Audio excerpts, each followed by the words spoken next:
అందరికీ నమస్తే. రాగి చెంబులో నీళ్లు పోసి ఎక్కడ పెట్టాలి అంటే, ఇంట్లో ఆరోగ్యకరంగా ఐశ్వర్యవంతంగా ఉండాలి అంటే రాగి చెంబుని ఇంటి గుమ్మానికి లోపల వైపు ఎడమవైపు పెట్టుకోవాలి.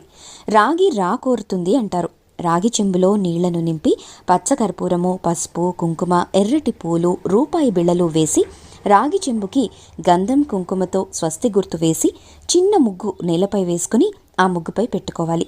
రోజు నీళ్లు మార్చుకోవాలి. ఇలా చేస్తే లక్ష్మి మన ఇంట్లో స్థిరంగా ఉంటుంది. లక్ష్మి అంటే డబ్బే కాదండి, ఇంట్లో అందరూ నవ్వుతూ ఉన్న దాంట్లో సంతృప్తిగా ఆరోగ్యంగా జీవించటం కూడా లక్ష్మీ కటాక్షమే.